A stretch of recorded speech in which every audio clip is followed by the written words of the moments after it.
Already ಒಂದ್ designer blouse ಸೀರೆ ನೋಡಿದ್ರಿ, ಅದರಲ್ಲೇ ಇದು ಬೇರೆ ಬೇರೆ ಡಿಸೈನ್ಸ್. ಸ್ಯಾರಿಲೂ ಪ್ರಿಂಟ್ ಇರುತ್ತೆ ವಿತ್ ಡಿಸೈನರ್ ಬ್ಲೌಸ್. ಆಮೇಲೆ ನಿಮ್ಗೆ ಹಿಪ್ ಚೈನ್ ಸೇರಿಸಿ ಬರುತ್ತೆ.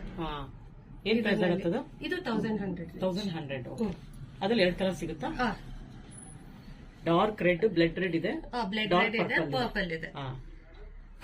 ಯಾಕಂದ್ರೆ ಸಿಲ್ವರ್ ಎತ್ ಕಾಣಿಸ್ಬೇಕಲ್ವಾ, ಯಾವಾಗ್ಲೂ ಈ ತರ ಕಲೆಕ್ಷನ್ಸ್ ಅಲ್ಲಿ ಡಾರ್ಕ್ ಕಲರ್ಸ್ ಬರುತ್ತೆ.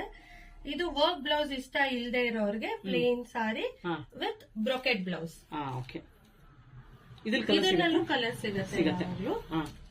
ಇದು ಅಷ್ಟೇ ಪ್ಲೇನ್ ಸೀರೆ. ಇವಾಗ ಒಂಥರ ಬ್ಲೌಸ್ ಎತ್ ಕಾಣಿಸ್ಬೇಕಂದ್ರೆ ಸ್ಯಾರಿ ಪ್ಲೇನ್ ಇರೋದ್ರಿಂದ ನಿಮಗ್ ಬ್ಲೌಸ್ ಎತ್ ಕಾಣಿಸುತ್ತೆ. ಇದನ್ನಲ್ಲೂ ಅಷ್ಟೇ ಗ್ರೀನ್ ಕಲರ್, ಆಮೇಲೆ ಆನಿಯನ್ ಪಿಂಕ್ ಕಲರ್, 2 ಕಲರ್ಸ್. ಆಮೇಲೆ ಬ್ಲೌಸು ಅಷ್ಟೇ ನಿಮ್ಗೆ ಎಂಬ್ರಾಯ್ಡ್ರಿ ವಿತ್ ಚಮ್ಕಿ ವರ್ಕ್ ಇರೋದ್ರಿಂದ ಸೀಕ್ವೆನ್ಸ್ ವರ್ಕ್ ರಿಚ್ ಆಗಿ ಕಾಣಿಸುತ್ತೆ. ಅದೇ ತರ ಇದರಲ್ಲಿ ಇವಾಗ ಫಾಯಿಲ್ ಪ್ರಿಂಟ್ ಒಂದ್ ಟ್ರೆಂಡ್ ಬಂದಿದೆ.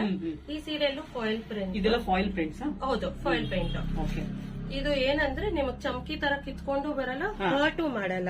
ನೀವ್ ಹತ್ತಿರದಿಂದ ನೋಡಿ ಉಚ್ಕೊಂಡ್ರು ನಮ್ಗೆ ಏನು ಆಗಲ್ಲ ಕೈಗೆ. ಹೌದು, ಸ್ಟಿಕ್ ಆಗ್ಬಿಡಲ್ಲ. ಇದಕ್ಕೂ ಅಷ್ಟೇ designer blouse, different colours, different type of blouses. ಒಂದೇ ತರ ಬ್ಲೌಸ್ ಇದ್ರು ಎಷ್ಟು ಚೆನ್ನಾಗಿರಲ್ವಲ್ಲ, ಬೇರೆ ಬೇರೆ ತರ ಬ್ಲೌಸಸ್.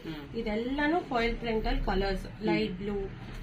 ಇದು ಯಾಕಂದ್ರೆ ಲೈಟ್ ಕಲರ್ಸ್ ಅಲ್ಲೇ ಬರುತ್ತೆ, ನಿಮಗೆ ಫಾಯಿಲ್ ಪ್ರಿಂಟ್ ಕಾಣಿಸೋಕೋಸ್ಕರ. ಈ ಕಲರ್ ಚೆನ್ನಾಗಿದೆ, ತುಂಬಾ ರೆಡ್ ಪಿಸ್ತಾ ಗ್ರೀನ್ ಕಲರ್.